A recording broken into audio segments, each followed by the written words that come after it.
personas. Vamos a daros datos interesantísimos, os recomiendo que no os la perdáis. Ni siquiera vamos a hablar ahora de toda su aportación al mundo de los videojuegos, no vamos a hablar tanto de su nueva empresa, Affinity Arts, no vamos a hablar tampoco de los primeros videojuegos que hacía practicando para introducirse en este negocio, como Binary Gates o Snatchers, creo que se llamaba, no recuerdo muy bien, porque esta sección se llama El juego de nuestra vida. Y esto es muy importante porque hace alusión a juegos que en un momento determinado han marcado mucho a una generación o a varias generaciones de jugadores. Todos los que ya tenemos ciertos años y vivimos la eclosión de los ordenadores de 8 bits, de los Amstrad, Spectrum, Commodore MSX, etc., vivíamos, y ahora con lo del retro game veis que es perfectamente así, enganchados a esas maravillosas maquinitas que nos transportaban a mundos mágicos, ¿no? Y éramos bastante reacios a cambiarlos, pero de repente llegaron los 286, llegaron otros ordenadores, Atari, Amiga, y no, pero yo soy más de mi Amstrad. Pero de repente empezabas a ver las aventuras conversacionales, empezabas a ver las obras de LucasArts, querías jugar al Monkey Island, querías jugar al Loom, querías jugar al Maniac Mansion, y por supuesto jugaste y disfrutaste enormemente de Indiana Jones and the Fate of Atlantis, de la cual él fue lead designer y bueno, digamos el director del videojuego, ¿no?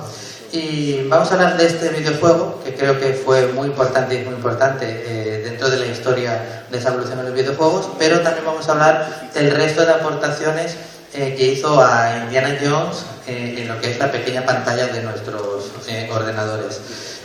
Digamos que después de haber estado colaborando con este grupo de gente del entorno de George Lucas, como por ejemplo creo que había sido también diseñador en la película de THX, y por tanto serías bastante a mano con él. Decide hacer LucasArts, hace unas cuantas películas, tiene bastante éxito el videojuego de Indiana Jones y la última cruzada, y deciden hacer otra película, otro guión adaptado a la pequeña pantalla.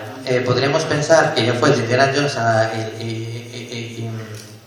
del que vamos a hablar ahora, pero no es cierto. Fue un guión de Chris Columbus que iba a ser adaptado originalmente al videojuego, que era de Monkey King, y que conseguiste que no fuera el que se hiciera, sino que se hiciera la idea que tú tenías, aunque pasaste por otro proceso. Cuéntanos un poco cómo es que te presenten ese guión, qué hubiéramos visto si hubiera llegado a existir de Monkey King, y qué fue lo que no te gustó de ese primer proyecto para una nueva aventura gráfica de Indiana Jones.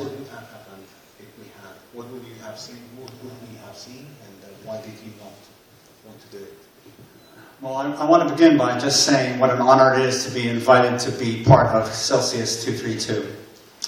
I'm very flattered to be here. It's wonderful. I wish I knew some Spanish, which I don't. So, hola. Everything else is in English, I'm afraid. I was developing games as a kid, and as a teenager, and as a college student. But as you can tell from the color of my hair, I'm an old guy. In a few months, I'll be 80 years old. And I've been writing professionally now for about half a century. But mostly, in the beginning, it was movies. And I found that eventually I wanted to do games, but I couldn't do them when I was a kid because there were no computers. And then after there were computers, people like me couldn't get near them. But finally, it turns out I grew up in a town called Hanover, New Hampshire, which is where Dartmouth College is located. Dartmouth College is where the computer language BASIC was invented.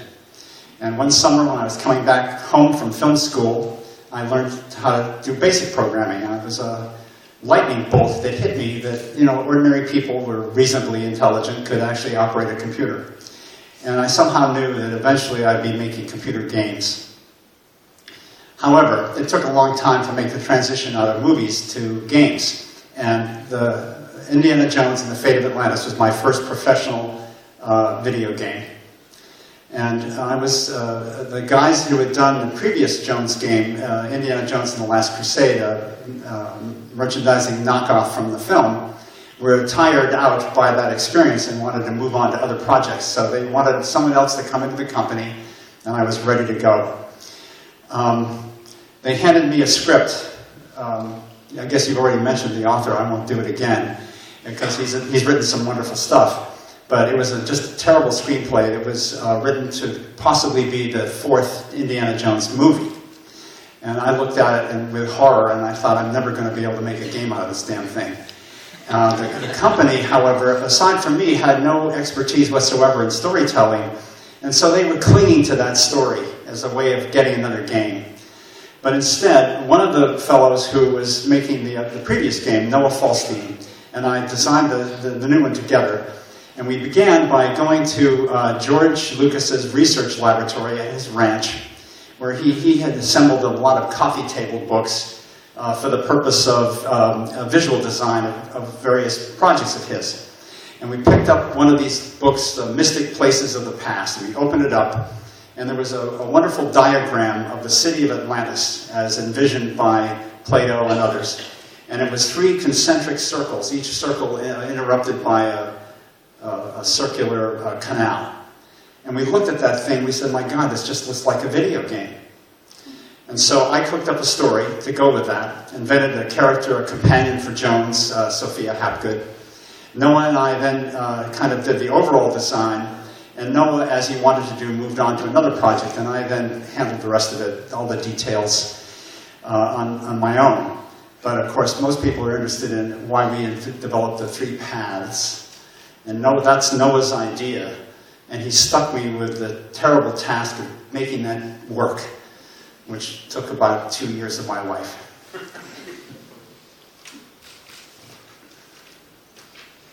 Anyway, I guess I should also say why I didn't go for that screenplay. It wasn't just that it was not a very good screenplay, the story wasn't good. But it was also about mythological things that just weren't going to resonate with a Western European American audience. It was Chinese, and it took place in Africa. And although it was an interesting idea, and not very well developed by the screenplay, it just was alien to the kind of thing that we could expect people to want to play.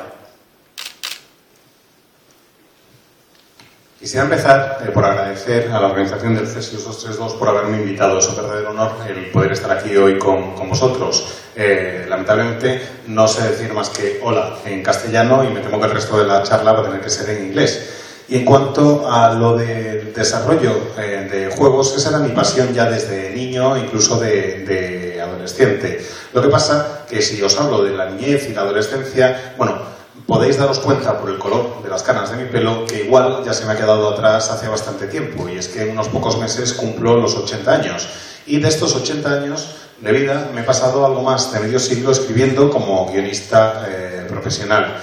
Empecé en el mundo del cine como guionista porque realmente lo que yo quería era poder hacer el mundo de dedicarme a los juegos, pero los ordenadores no existían en aquella época y no tenía ninguna oportunidad de acceder a ellos, hasta que resultó que un día, volviendo a casa en Hanover, en New Hampshire, pasé por delante de la Universidad Darwin, y la Universidad Darwin es donde se inventó el código BASIC, el lenguaje BASIC. Y volvía yo de la escuela de cine y me encontré con que existía la posibilidad de asistir a clases de informática para aprender a programar en BASIC. Y me di cuenta de que si alguien como yo, un tipo con una inteligencia media normal, podía aprender a programar, había futuro para hacer un montón de cosas con la informática, y estuve seguro en ese momento de que algún día acabaría dedicándome a hacer un videojuego o un juego para el ordenador. Lo que pasa es que para llegar hasta allí tardé bastante todavía. Primero seguí unos cuantos años en el mundo del cine, y el primer juego del que me encargué fue Indiana Jones and the Fate of Atlantis. Ese fue mi primer trabajo como desarrollador profesional de videojuegos. Lo que ocurrió, para que me lo encargaran a mí, es que la gente que había sido responsable del merchandising después de Indiana Jones y la última cruzada estaba ya harta del curro, se habían cansado, estaban quemados con todo lo que habían tenido que hacer, y cuando les dijeron hay que hacer un videojuego nuevo, dijeron pasamos, lo dejamos, búscate otra persona. Y entonces contrataron a alguien de fuera de la empresa, en este caso yo, para que lo pudiera hacer. Como sabían que tenía experiencia como guionista y sabía algo de videojuegos, me llamaron.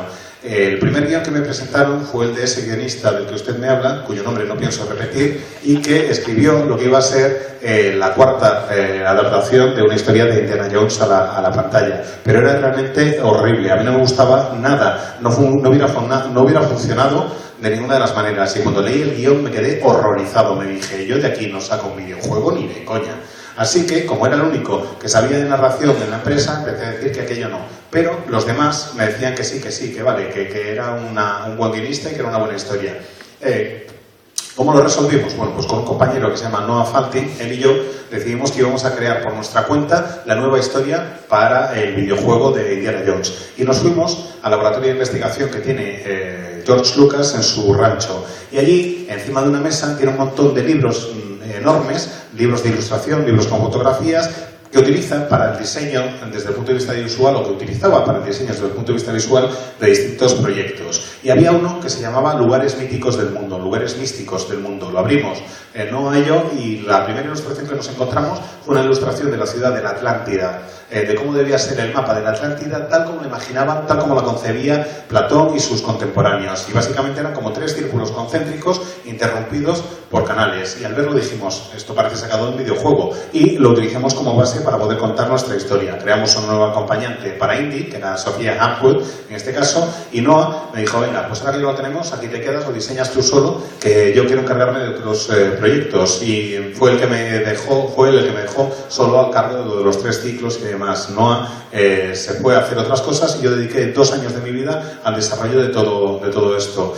Quise utilizar una historia nueva porque la que me habían planteado me parecía realmente muy mala. La historia en sí, él es un buen guionista y ha hecho otras cosas que están bastante bien, pero este caso en concreto era bastante malo. Más que nada porque la base era una mitología que no funcionaría con el público occidental. Era una mitología que no funcionaría para el norteamericano medio en un videojuego. No iban a querer jugar a un videojuego en el que el principal artefacto era de origen chino, de una leyenda china, y donde buena parte de la acción se desarrolla en África. Sabía que necesitaba desarrollar algo que fuera interesante, algo que estuviera bien y que fuera distinto. Y eso es lo que hicimos en la cuarta entrega, lo que fue la entrega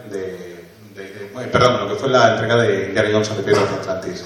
Y entrando un poco en el juego, todos los que lo jugamos durante mucho tiempo, en este caso que además se basaba en un personaje que ya era un icono de la cultura popular como Indiana Jones, clamábamos, decíamos que esa era la historia que debería haber sido adaptada como la cuarta película de Indiana Jones. Pasaron los años y se hizo la cuarta peli de Indiana Jones. Seguimos clamando y diciendo que aquella debería haber sido la cuarta película de Indiana Jones.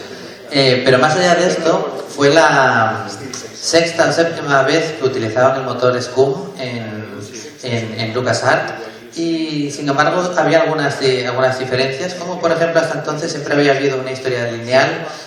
Los que no hayan jugado al juego, un poco por encima para que sepáis cuál era la historia. Era la Segunda Guerra Mundial. Indiana Jones está en una especie de almacén de antigüedades en su universidad, buscando una figurita que cree que tiene que ver algo con la Atlántida, y en ese momento está con un tipo, el señor Smith, que se la roba, pero se deja su chaqueta, descubre que es un nazi que también la quería buscar, y que tiene una nota donde una vieja amiga de Indy pues estaba involucrada y va a buscarla, que es la Sofía Hampwood, de la que él hablaba antes. Pero a partir de ahí, como decía antes, no es una historia que se juegue necesariamente de una forma lineal. Tiene una parte primera que es común, donde primero eres Indy y luego eres Indy más Sofía.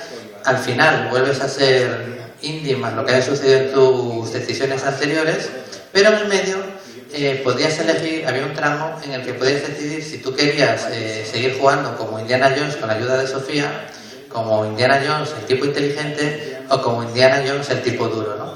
Y dependiendo de lo que tomaras, no solo afectaba a los finales a los que luego podías tener acceso, sino a lo que sucedía por el medio. Eso nunca había sucedido con la tecnología Scum antes, me parece. Cuéntanos cómo decidiste esta innovación al escribir la historia, que la gente pudiera acercarse al juego también de una forma más interactiva. Oh my gosh. It's a long question. I'm not sure that I can remember it all.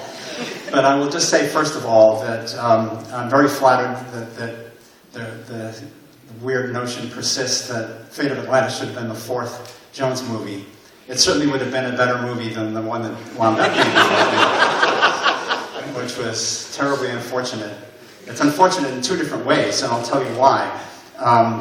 I made another Jones movie, game, which I like very much, called Indiana Jones and the Infernal Machine, and about the Tower of Babylon. And I didn't really start out to make that one. I started out to make, I was hoping to make a game in which Jones would encounter UFOs. But when I proposed that, the word came back from the higher levels of Lucasfilm that was off limits. And it's too bad, because I would have done a much better job with it than those guys did. So,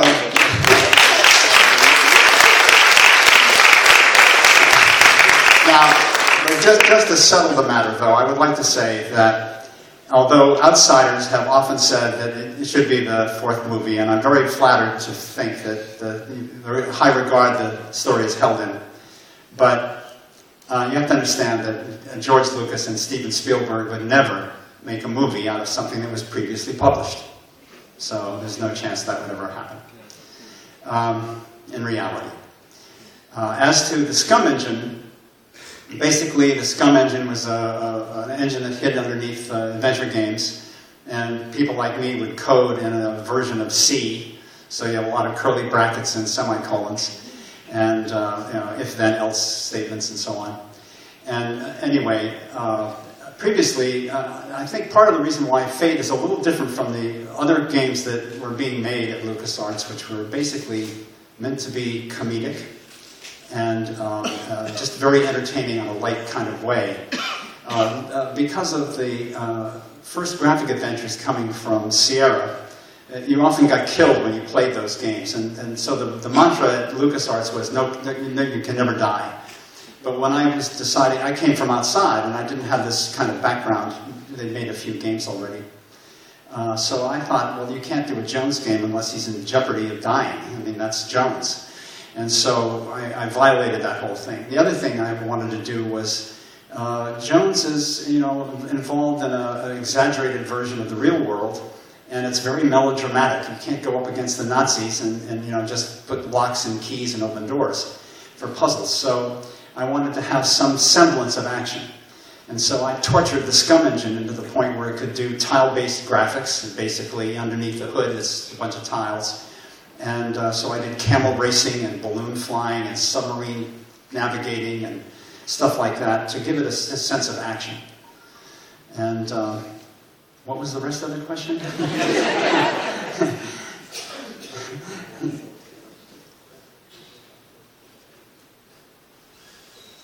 I'm sorry, I'm not sure I understand it. So let me just digress and tell you a little bit about why I think Jones is a very good video game character. I've written movies, and I now write books, and when I was doing video games, I was very pleased to work on the Jones franchise. One reason is that the Jones franchise is just a franchise. There's this character, and he does adventures, but each story stands on its own. And so it's a little bit different from the convoluted way that Star Wars proceeds. But on top of that, in a movie, of course, what you're interested in is the personality of the main character, the melodrama. In this case, Harrison Ford doing a wonderful job as Jones. And you're interested in his physical abilities, his intelligence, his ability to speak 12 languages, and his charm, his charisma in general, and his lust for the antiquities of the past. So you get involved in a vicarious way with this character. But in a video game, he has other characteristics which take prominence over anything in his personality, and that's his capabilities. He's got a whip, he's got a gun, and he's got his fists. And so, hey, you are now the star of the Jones world, not some guy up on a screen. And you get to use all those capabilities. I'm sorry, I missed.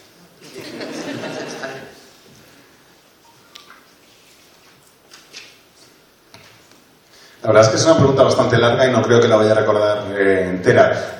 Me resulta halagador que aún hoy en día haya gente que considere que Indiana Jones and the Fate of Atlantis hubiera sido mejor cuarta entrega en el cine de la saga de lo que fue la que realmente se acabó haciendo al final. Y estoy totalmente de acuerdo. Indiana Jones and the Fate of Atlantis hubiera sido mejor que Indiana Jones y el Reino de Cristal. Y esa película es una película bastante desgraciada y lo es por dos motivos. En primer lugar, porque, bueno, cuando yo estaba, después de acabar con Indiana Jones and the Fate of Atlantis, lo siguiente que hice fue un videojuego que se llamaba Indiana Jones y la máquina infernal, en el que hablaba de la torre de Babilonia. Y hablaba de la torre de Babilonia porque no me habían dejado hacer mi idea original para esa entrega, para ese nuevo videojuego. Yo lo que quería hacer era un videojuego en el que Indiana Jones se encontrara con alienígenas y ovnis. Y desde las altas instancias me dijeron: de eso nada, esto está totalmente prohibido, no se puede hacer de ninguna de las maneras. Y yo, pues ya podían haber mantenido la política más adelante, ¿no? El caso es que, aunque resulta realmente halagador el considerar que Indiana Jones and the Fate of Atlantis hubiera podido ser la cuarta película, hay una cosa que tenéis que tener clara, siendo absolutamente realistas, y es que Lucas y Spielberg jamás de los jamases hubieran basado una nueva película en algo que ya se hubiera publicado en el pasado, en algo que ya existiera. En cuanto a lo del motor Scum, bueno, pues era un motor que se utilizaba en muchos de los juegos de aventuras, en la época en la que todavía se programaba en C2 puntos, ¿sabes? Cuando digo lo de programar en C2 puntos, básicamente era que todavía utilizábamos corchetes, todavía utilizábamos puntos y coma, frases tipo sí, tal, sí, tal. Y Fate, decidimos empezar a utilizar ese motor y de una manera totalmente distinta. Hasta el momento, hasta que se publicó Indiana Jones and the Fate of Atlantis, los juegos que publicaba LucasArts eran totalmente distintos. Eran juegos, sobre todo de tipo comedia, con un humor muy blanco, y es que el problema era que las aventuras gráficas prácticamente las había desarrollado hasta entonces el estudio de Sierra, y en Sierra se conocían por lo fácil que era morir sus juegos, y había una especie de mantra en LucasArts según el que decían, algo que se repetía constantemente, y es que en los juegos de LucasArts no podías morir. Y yo cogí y pasé de esa idea, pero vamos, ¿de qué manera? Yo llegaba de fuera de todas formas y decía que para mí lo importante del personaje de Indiana Jones era que Jones siempre está corriendo riesgo de morir, siempre está en peligro. Así que violé la regla de LucasArts e hice una versión un tanto distinta de lo que era habitual en las aventuras de Indiana Jones, y me explico. Las películas de Indiana Jones son una especie de versión exagerada del mundo real, una versión mucho más melodramática, en la que basta con tener un poquito de cera, calentarla entre los dedos y puedes hacer un molde de una cerradura y abrir la puerta. Yo quería hacer algo pues un poco en ese sentido, y torturé hasta límites insospechables el motor Scum. Descubrí que si creaba una especie de fichas tipo mosaico, podía crear unos gráficos que daban el pego y que me permitían incluir un poco de acción en la historia, que era lo que quería. Y por eso pude meter en el juego carreras de camellos, globos aerostáticos y submarinos. Quería darle un poco de un toque de acción. Y me parece, no me acuerdo cuál era la última parte de la pregunta, pero bueno, os voy a contar a cambio por qué me parece que Indiana Jones es un muy buen personaje para videojuegos. En las películas, cuando escribes un guión o cuando escribes un libro, que es a lo que me dedico ahora, pues normalmente si hablas de Indiana Jones, lo haces como un personaje que es un personaje aventurero, que está metido dentro de todas las historias, que está metido en historias autoconclusivas. Es algo muy distinto al desarrollo bastante farragoso del universo de Star Wars, tanto en las películas como en las novelizaciones. Indiana Jones es un personaje que tiene historias autoconclusivas, no tiene un desarrollo tan farragoso como el universo de Star Wars. Es un personaje cuyo atractivo radica en gran medida en el carisma del actor que le dio vida, en Harrison Ford, y su capacidad física, la capacidad que tiene el personaje de hablar distintos idiomas, el amor desmedido que siente por las antigüedades. Bueno, en el videojuego todo eso pasa a un segundo plano. Todo lo que hace Indiana a Indy interesante en las pelis y en las novelas pasa a un segundo plano. Porque lo único que tienes, tanto que Indiana Jones, son un látigo, una pistola y tus puños. Y nada más, el resto lo pones tú. Tú eres la estrella. No es Harrison Ford, eres tú la estrella, el que está en el mundo de Jones, y no tienes que ver a un pavo dando vida a Indiana Jones en una pantalla, porque tú eres realmente quien controla a Jones. I guess I should also talk a little bit about the semi-non-linearity in Scum, which we introduced. It's true that the other games that had been done prior to Fate were fairly linear. It was just a story that just went from beginning to end with a lot of locks and keys along the way. And we didn't do that. We did it because of the 3 paths that we invented, the team path, the wits path, and the fist path, each one with a different emphasis on the kind of play that you'd be involved with. We discovered, I didn't discover, my friend Noah Falstein, who was the co-designer, had discovered, working on the previous game, that the demographics of our players varied quite a bit. There were a lot of people who just wanted the comfort of a team member to go along and make it very social. There were others who were just interested in the kind of the intellectual challenge of all the puzzles, and another group of audience players wanted to get in some fights. And so we formalized that into the Jones game. And it became non-linear, partly because just you have this variety of ways you can experience it. But of course we had production constraints. We had time constraints. And Noah was long gone by the time I'm actually wrestling with these problems. But we had to actually use the material again. So people still had to go to Athens. People still had to go to Algiers and Santorini. But we did it with different emphasis and in different orders, that you would encounter these locales. And that's kind of the source of the non-linearity. I want to also say, though, that I believe in strong narratives, and I think that one of the charms of storytelling is that you impose a structure and an order on the chaos of life. Life is non-linear, but stories are generally linear, and that's part of their charm.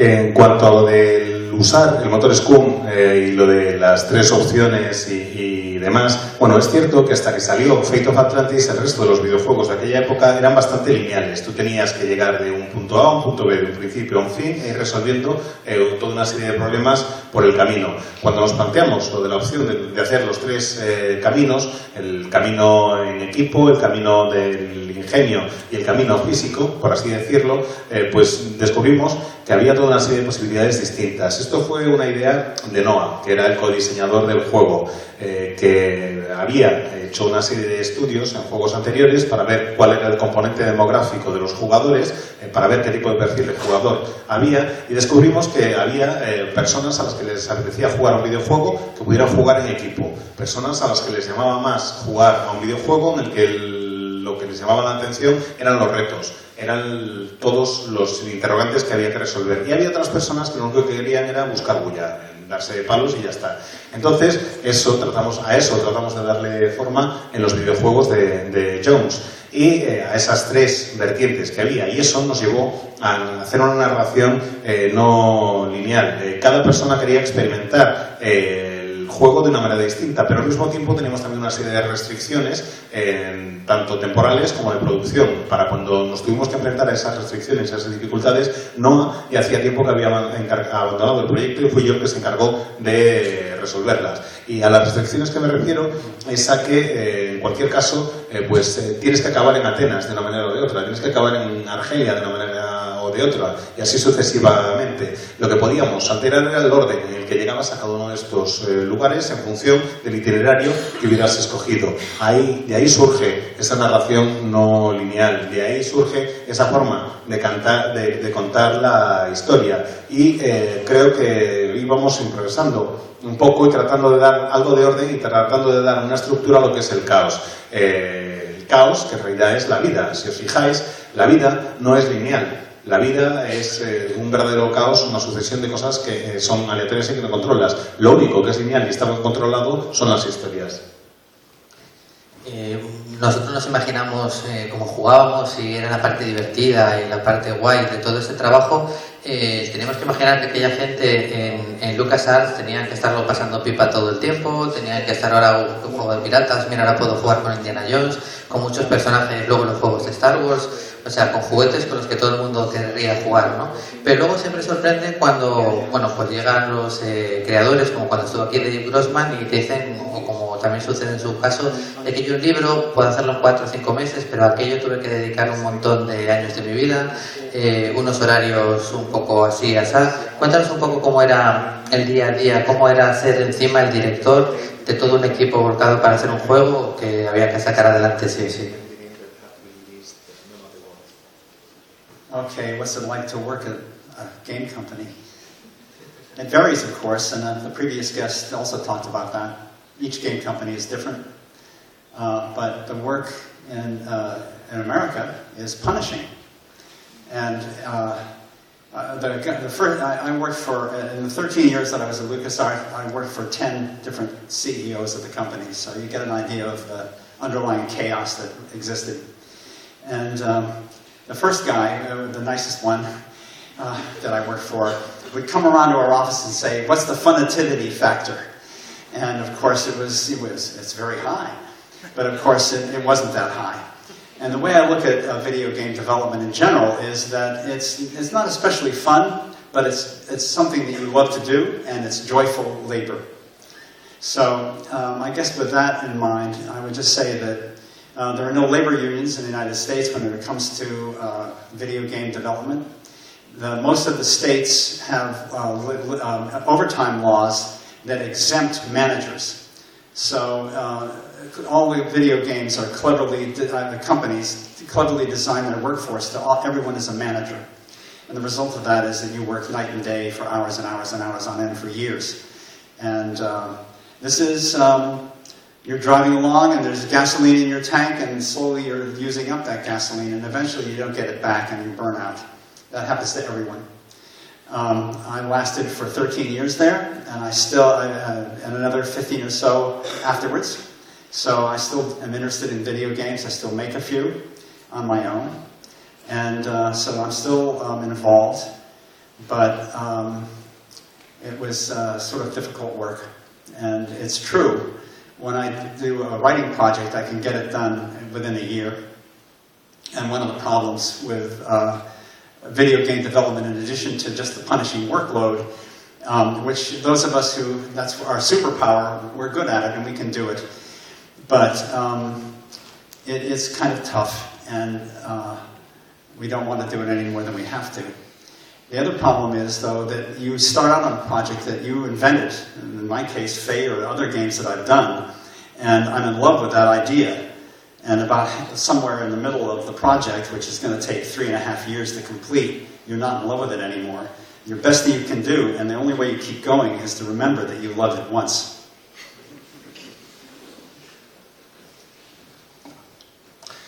Como decía la anterior oradora, Picot, pues cada empresa, cada estudio es realmente distinto. Creo que una de las cuestiones que son más importantes que hay que tener en cuenta del mundo del videojuego es que te castiga muchísimo, que la carga de trabajo es brutal. Para que os hagáis una idea, en los 10 años que estuve en la empresa, los 13 años que estuve en la empresa, hubo 10 altos directivos. El primero fue el más agradable de todos, por desgracia. Cada vez que entrabas en su despacho te decía, ¿cuál es el factor de diversión hoy? ¿Cómo estamos de divertidos? Y siempre le decías, es un factor muy alto, estamos muy divertidos, aunque no fuera realmente verdad. Pero bueno, te dedicas a hacer videojuegos no porque sea algo entretenido, sino porque es algo que te divierte, algo que te gusta. No es algo que te haga realmente estar exultante de alegría, sino que es algo que te entretiene y que, como digo, te divierte. Y no sé si lo sabéis, pero en la industria del videojuego en Estados Unidos no hay sindicatos. No hay forma de que te puedan proteger. Y además, en Estados Unidos también está prohibido hacer más de un determinado número de horas extra, a menos que seas directivo. Y lo que hicieron las empresas de videojuegos, y fueron bastante astutas en ese sentido, fue hacer que todos los que trabajaban para ellas tuvieran un cargo en el que decían directivo de... Entonces ya se podía saltar la ley a la torera y podías estar día y noche trabajando hora tras hora, tras hora, tras hora en un proyecto durante años tras años. Realmente era un proceso agotador. Es como si tienes el depósito de gasolina totalmente lleno y vas viendo cómo se te va vaciando y te vas quedando realmente agotado hasta que acabas quemado. Y todo el mundo acaba quemado en esta industria. Yo duré 13 años, que no está mal, han pasado ya 15 desde que lo dejé y realmente me siguen interesando los videojuegos y sigo haciendo incluso alguno por mi cuenta y lo voy subiendo a mi web o a la web de mi empresa.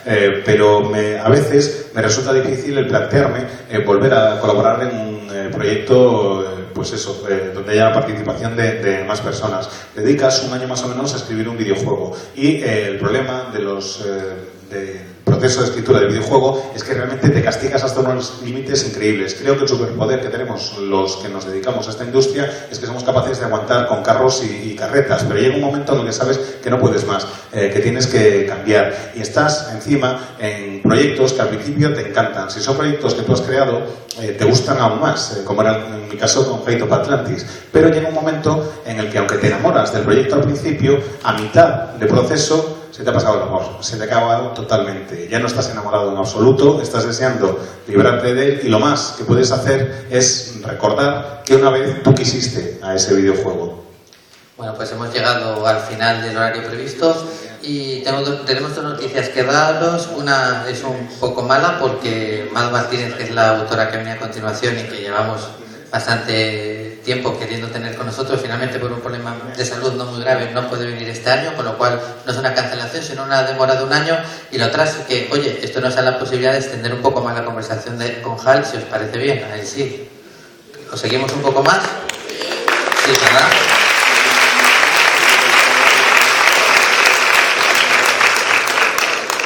Bueno, pues genial, porque quedaban muchas preguntas y aún por eso no habíamos abierto el turno, pero ir pensando también las vuestras. Antes comentaste el videojuego de Indiana que no llegó a salir, tu idea con el OVNI y el caso de Roswell, pero no fue el primer proyecto que tuviste para hacer otro videojuego de Indiana Jones que no llegó a salir. El primero de ellos fue el del Iron Phoenix, creo, que era un poco como el resurgir de Hitler en Bolivia. Cuéntanos un poquito de esta historia, qué querías hacer y por qué no se hizo.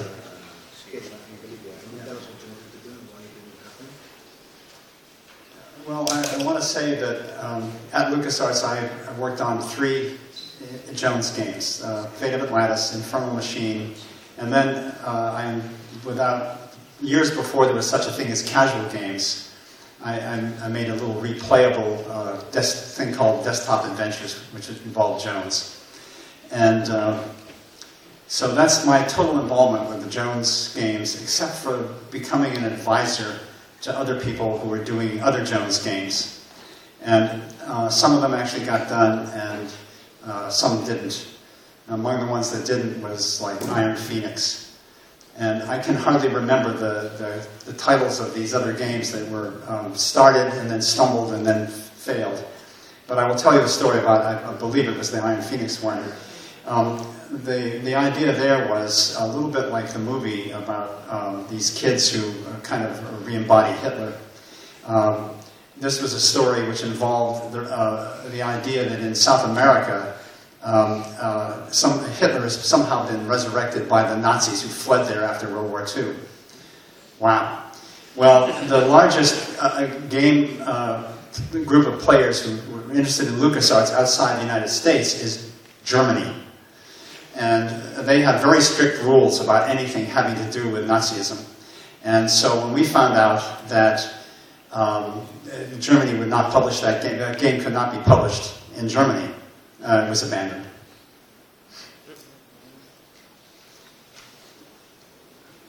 Bueno, mi participación en LucasArts en juegos de indie se reduce o consta en realidad de 3 entregas. Por una parte Fate of Atlantis, por otra parte La Máquina Infernal y luego otro que es lo que vendría siendo hoy en día lo que se llama un juego casual. Años antes de que hubiera ese tipo de juegos así rápidos, era un juego de escritorio, era un juego, que se llamaba Desktop Adventures, algo así como aventuras de escritorio, y en él aparecía Jones. Eso es todo lo que yo he hecho con el personaje de Indiana Jones, aparte de ejercer como asesor para personas que querían hacer nuevas entregas del personaje. Y uno de los muchos títulos que no llegaron a ver la luz fue precisamente este del Fénix de Hierro, del Iron Phoenix. La idea era una idea semejante a la de alguna película que hay por ahí, que era recuperar la figura de Hitler. En la película Hitler se reencarna en toda una serie de críos y cuentan una historia. Nosotros lo que queríamos era hacer algo distinto, es decir, que algunos de los científicos alemanes que habían huido a Sudamérica después del final de la Segunda Guerra Mundial lograban resucitar a Hitler y, bueno, pues pretendían crear un nuevo Reich. El problema que teníamos es que el mayor mercado de los videojuegos de LucasArts aparte de Estados Unidos, es Alemania, o era Alemania. Y en Alemania hay toda una serie de leyes y normas muy estrictas con respecto al uso y presencia de símbolos nazis, que hacían que el juego no pudiera publicarse allí. Cuando vimos que el juego no iba a poder publicarse en lo que era nuestro segundo mejor mercado, se abandonó totalmente el proyecto. I just want to add, of course, in the movies, Jones is always up against a bunch of Nazis. And I just want to say that I got very tired of Nazis. Y simplemente quiero decir una cosa más, y es que en las pelis Jones siempre acaba enfrentándose a los nazis, y la verdad es que acabé bastante hartito de nazis. No sé si tenéis ya alguna pregunta para Hal.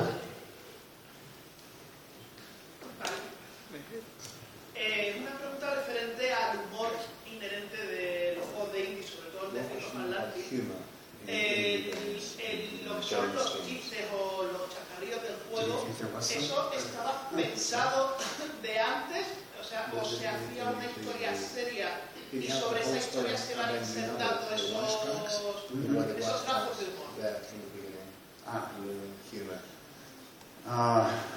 Well, I guess you must have thought there was some humor.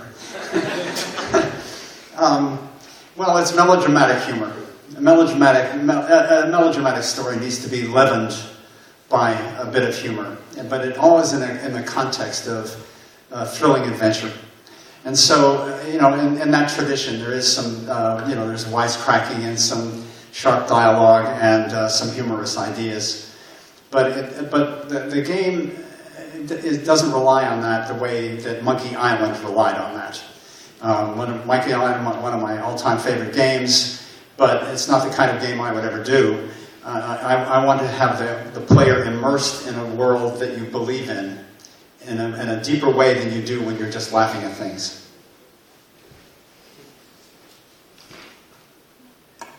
Bueno, pues me alegra que consideres que había humor, pero desde luego se trata de un humor melodramático, está claro. El melodrama, lo que ocurre es que normalmente suelen ser historias bastante intensitas y necesitas un poco de humor para aligerarlas. Y el humor sirve para dar un poco de emoción y aligerar un poco la aventura. Efectivamente hay presencia de chascarrillos, de diálogos afilados, de situaciones de humor, pero están ahí simplemente pues eso, para ejercer de alivio de la tensión. No es Indiana Jones and the Fate of Atlantis como Monkey Island.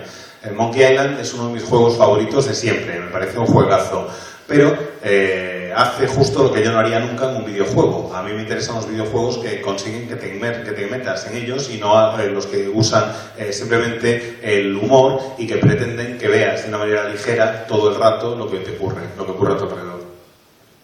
¿Alguna otra pregunta? Antes ha comentado que sigue haciendo videojuegos, no sé, solo en su casa o con algún tipo de... No sé si puede decirnos si está trabajando en algún proyecto ahora mismo, en qué consiste, y si es una aventura gráfica como la de Indiana Jones o eso. My current projects, in my advancing years, I've moved away from doing a lot of video games. I certainly don't do any more movies. I've gotten very interested in writing for the page. I've always been interested in seeing how words take shape on a page, and now I get to do it. So I'm mostly doing that.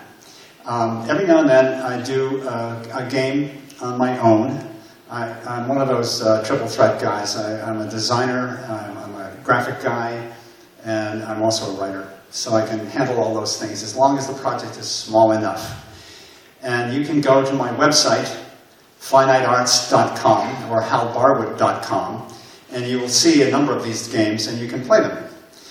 They're all pretty simple, and I haven't done a full-blown one for a while, but recently I wrote a book about a young man getting into the video game business. It's all, of course, en inglés. No español. But it's called Fulfillment. And the reason it's called that is because this kid is trying to get in and be a programmer and a designer. And what he winds up doing is going into the shipping department. And in a company like LucasArts or any other video game company, for that matter, most companies that ship finished goods, they have a department. And often when you get an order that comes in and you fulfill that order, so the whole shipping department is called fulfillment. And that's what this kid is doing. He's also very shy. And when he has to make major decisions in life, he relies on a chatbot that he invents. When he was growing up, he had a little 5-inch statue of Yoda, which was like the magic 8-ball. You could ask a question and turn it over and you'd see an answer. Well, he then develops his own chatbot called Master Ming. Well, I thought it would be fun to actually build that chatbot, and so that's the latest thing I've done as a game. You can go to my website and get an answer to any of your questions on life or anything in the universe, and he will give you an answer.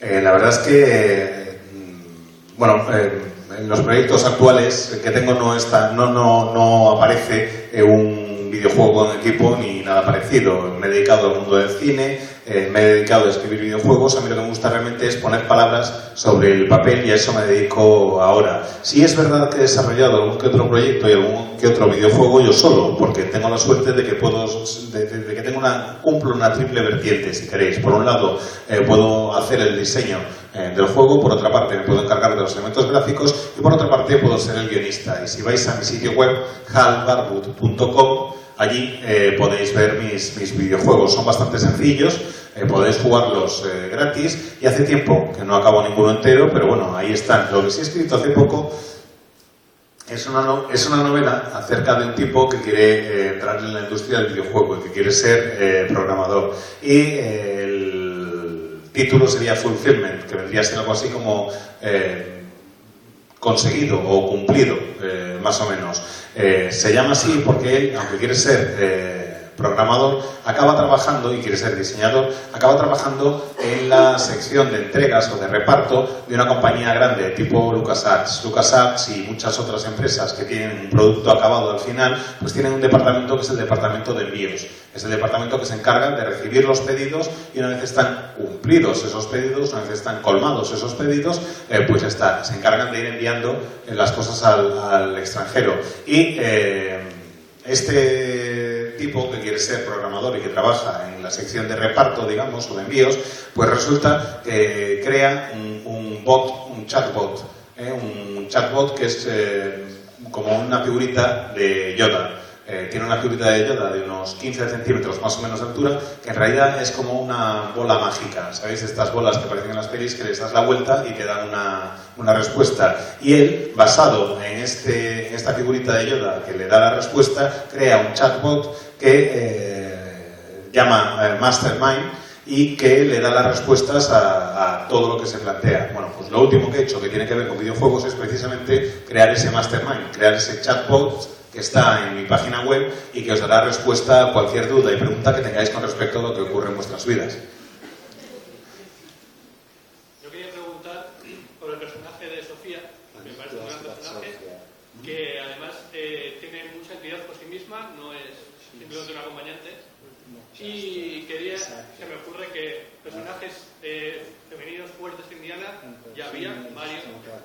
Entonces me gustaría saber en qué te basaste para desarrollar este personaje. Well, Jones is kind of a profligate character. Each movie he's got a different girl. But I wanted to have the character that goes with Jones to be able to stand up to him and fully. So I wanted to develop a pretty red-blooded character with a lot of gumption, a lot of her own abilities and her own ideas about life. I even brought her back for another game called Infernal Machine. She plays a part there too. But she's very smart, and the thing that I also wanted to do was to hook in. Jones games always start looking like it's the regular world, but eventually they dip into the supernatural. And I wanted to incorporate that fully into the story. So I wanted to have this character be very, very smart and capable and with enough power to stand up to someone as strong as Indy. But I also wanted to pull in the supernatural via that character. So when she was on a dig with him one summer, she uncovered a medallion that came from Atlantis.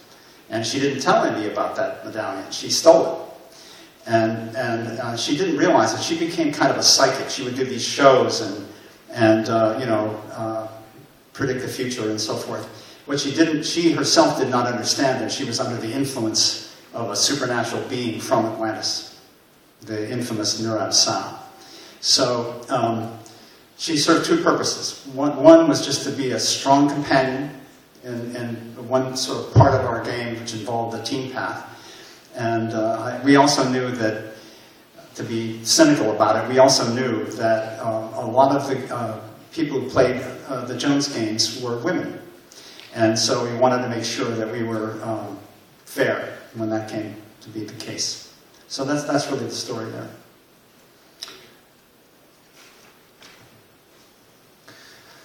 Jones en las películas cambia de chica, cambia de acompañante femenino en cada entrega.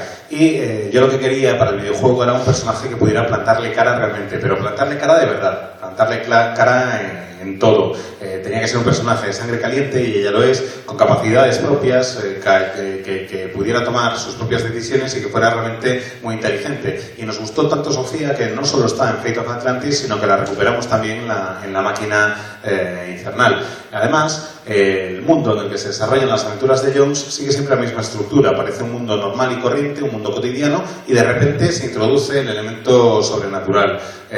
Sofía es muy lista, es capaz, es autosuficiente, tiene la entidad bastante como para plantarle cara a Jones, y también le incorporamos un elemento sobrenatural. El caso es que, compartiendo una excavación arqueológica con Jones, con Indy, Sofía se encuentra con un medallón que viene de Atlantis y se lo queda, sin decirle nada a Indy. Básicamente es como si lo robara. Y gracias a ese medallón adquiere una serie de poderes psíquicos que le permiten predecir el futuro y demás. Sin saberlo ella, lo que le ocurre en realidad es que la ha poseído el infame Nurab Sa, el tipo este de Atlantis, la entidad esta de Atlantis.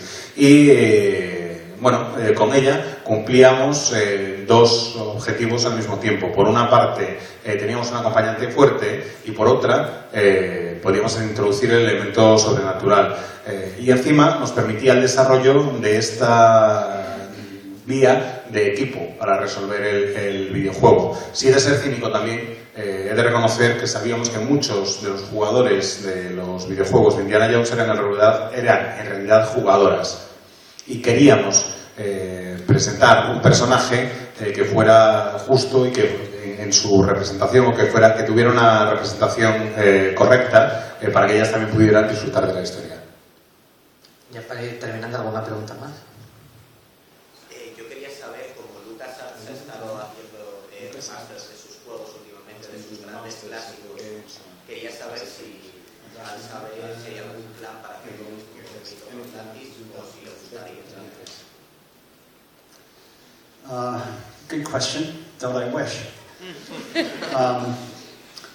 The answer is, I think, no. I don't believe there is going to be a remaster. So we're stuck with 8-bit graphics. I will just say, though, that, I come from the past. You can tell from the color of my hair that's been a while since I was working on these things. And back then, the Fate of Atlantis was the very first game that LucasArts did that had 256 colors. Woohoo! And other of the LucasArts games have been remastered, and I don't really know whether that was before or after Disney bought all of the Lucasfilm assets from George. And the best thing that Disney has done, in my opinion, is they tweaked these games, which were designed for the Commodore 64 and for the early PCs, and they've made them work on Windows 10, and you can get them on good old games. So that's wonderful. And so the old version you all have seen before of Fate of Atlantis is available both on Steam and on good old games. So Disney has done a few things that are nice. But I don't think they have any plans to remaster that game. Instead, what's going on in the fan world is, especially in Germany, there's an effort to kind of do a sequel to Fate of Atlantis, using kind of the same ideas. And I've seen some of the art, and it's very beautiful. And the only thing is that I feel that if you're going to work on a game, make it your own. It's just as easy as deriving something from something else, and it's a lot more fun.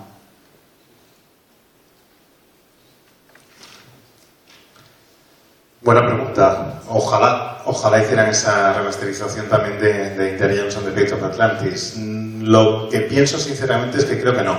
No creo que vayan a remasterizarlo, así que me temo que pues estamos condenados o nos quedamos atrapados con los gráficos en 8 bits. Lo que había hecho en mi carrera antes de Fate of Atlantis, bueno, pues era... como podéis ver por las canas que tengo en el pelo, pues yo ya llevo esto bastante tiempo. Y tan el suficiente como para que Fate of Atlantis fuera el primer videojuego que tenía 256 colores. Y no creo que vayan a remasterizarlo hoy en día. No sé si había algún plan en marcha, no sé si las remasterizaciones que se han publicado son anteriores o posteriores a que Disney comprara todas las películas de George Lucas, pero creo que no hay planes de remasterización. Lo que Disney sí ha hecho es coger algunos de los juegos del Commodore 64, de los primeros PCs, y actualizarlos para que funcionen en Windows 10 y ponerlos en plataformas como Good Old Games. Lo mejor que han hecho, y tengo que reconocerlo, es que aunque quizás no haya una nueva versión de Fate of Atlantis, sí está disponible en Steam o en Good Old Games, y eso la verdad es que está bastante bien. No hay ningún esfuerzo, creo, por remasterizarlo. Lo que sí sé es que hay aficionados, sobre todo en Alemania, que quieren crear una secuela utilizando el mismo tipo de conceptos, utilizando el mismo tipo de ideas. He visto algunas de las ilustraciones y realmente tienen una pinta fantástica. Pero yo lo que les recomendaría es que si van a hacer ese esfuerzo, lo hagan para crear un juego propio. Cuesta el mismo trabajo que hacer este tipo de secuelas, y os aseguro que es mucho más gratificante crear algo propio. So trying to make this brief, you were a part of the first wave of adventure games back in the time. So I would like to know how do you feel now? There's a kind of a new wave of adventure games like Thimbleweed Park. I wanted to know, are you happy with those? How do you feel about those? I love this question. Simplemente una cosa, formabas parte del núcleo de los primeros juegos de aventuras, ahora parece que hay una nueva oleada. ¿Qué opinas? ¿Qué te parece? Y bueno. This is my kind of question. So you're a good straight man. Well, I only have ever worked on 2 actual adventure games, Fate of Atlantis, and then much later in life, kind of a not-so-successful game called Mata Hari. And in between, I did a lot of action-adventure stuff, which is kind of the sort of game I'd most like to play. But at one point, I was doing some research on an adventure game as I was preparing to work on the design of Mata Hari. And my wife, who's not especially a big game player, walked up behind me and saw what I was doing, and then sat down beside me, and pretty soon I couldn't finish that game without her helping me play it. And since then we played a couple of dozen modern adventure games. What happened was the adventure game just kind of became passé and faded out. Indiana Jones and Fate of Atlantis is by far the largest selling adventure game that we ever did at LucasArts. And so games that have equal esteem, such as Grim Fandango, it was commercially terrible. So too bad for Tim. But anyway, in recent years, after casual games came along, and so that revived the kind of play that adventure games have, which is pretty low temperature. You're just sitting there at your leisure doing things. And so now there are just a lot of new adventure games out there. I think they're very charming. They're usually pretty simple, and they're just a lot of fun. The graphics are very beautiful. Most of these are made in, at least originated in Poland. You know, Artifex Mundi is one of the big companies. G5 also does them. And I guess the assets are farmed out to other places to to be collected back to Shestakova, and where they put it all together. And then you just buy them at the App Store. And so it's a wonderful thing, and I'm very pleased that they have made a comeback. I will say, of course, I played completely through Thimbleweed Park. Ron is a friend, and I could not play that game with my wife. That's the sort of very difficult old-time adventure game that Jones was, or Monkey Island, where you really have to do some serious thinking. The new adventure games are much more fluid. A friend of mine who is also in the adventure game business says adventure games are interactive stories with speed bumps. And I think that's wonderful because they're fun to play.